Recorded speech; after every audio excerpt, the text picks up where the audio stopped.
বন্ধুরা, মা লক্ষ্মী কিচেনে নতুন একটি রেসিপি নিয়ে চলে এসেছি তোমাদের সামনে। আজকের রেসিপি আলুর তরকারি বানানো হবে। কষা কষা আলুর তরকারি কিভাবে বানাতে লাগে সেই রেসিপি তোমাদের সামনে তুলে ধরছি।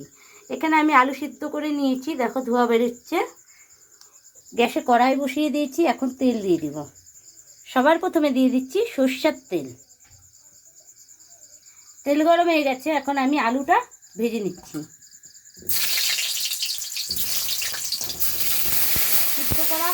সিদ্ধ করা আলুটা আমি সামান্য একটু লবণ দিয়ে ভেজে নিব।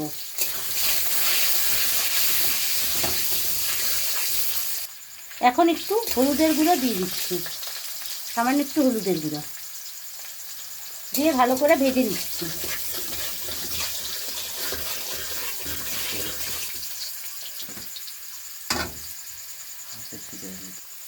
আলুটা একটু ভেজে নিব আগে। আলুটা ভাজা হয়ে গেছে, এখন আলু ভাজাটা নামিয়ে ফেলবো। আলুটা নামিয়ে ফেলেছি, খুব একটা লাল করে ভাজিনি, হালকা লাল ভেজেছি। ফোড়নের জন্য দিয়ে দিচ্ছি সাদা জিরে, গোটা শুকনো লঙ্কা, তেজপাতা। এখন দিয়ে দিচ্ছি পেঁয়াজ কুচি। পেঁয়াজটা ভালো করে ভেজে নিব লাল করে। পেঁয়াজের মধ্যে আমি লবণ দিয়ে দিচ্ছি, একবারে লবণ দিচ্ছি, আর দিব না। পেঁয়াজের যে জলটা আছে সেটা লবণে বের হয়ে যাবে, যাতে পেঁয়াজটা ভালো ভাজা হবে। পেঁয়াজটা ভাজা হয়ে গেছে, এখন আমি আদা লঙ্কা রসুন পেস্ট দিয়ে দিচ্ছি। 4 চামচ আমি আদা লঙ্কা রসুন পেস্ট দিয়ে দিলাম। এখন হলুদের গুঁড়া দিয়ে দিচ্ছি। দিয়ে দিচ্ছি লঙ্কার গুঁড়ো স্বাদ মতন, জিরের গুঁড়ো, কিছু একসঙ্গে ভালো করে মিশিয়ে নিচ্ছি। ভালো করে মশলাটা কষিয়ে নিচ্ছি। এখন একটু সামান্য একটু জল দিয়ে দেব, তাতে ভালো করে মশলাটা কষানো হবে। তো স্বাদ মতন চিনি দিয়ে দিচ্ছি। চিনি দিয়ে ভালো করে মিশিয়ে আমি তারপরে জল দিয়ে দেব। এখন সামান্য একটু জল দিয়ে ভালো করে কষিয়ে নিচ্ছি। মশলাটাকে সুন্দর করে কষিয়ে নিচ্ছি।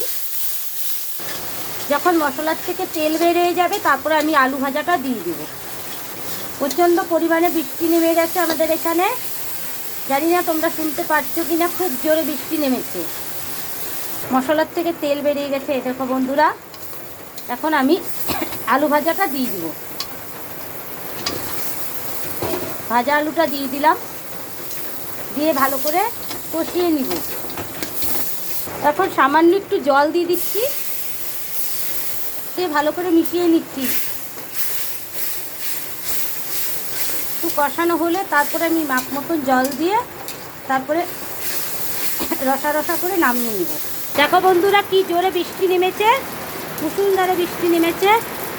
আজকে কয়েকদিন ধরে আমাদের এখানে খুব জোরে বৃষ্টি হচ্ছে।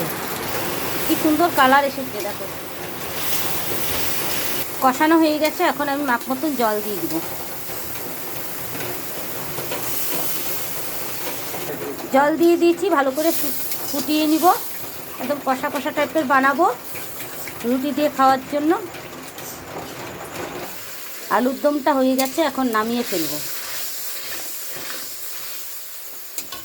সামান্য একটু গরম মশলার গুঁড়ো দিয়ে নামিয়ে ফেলছি।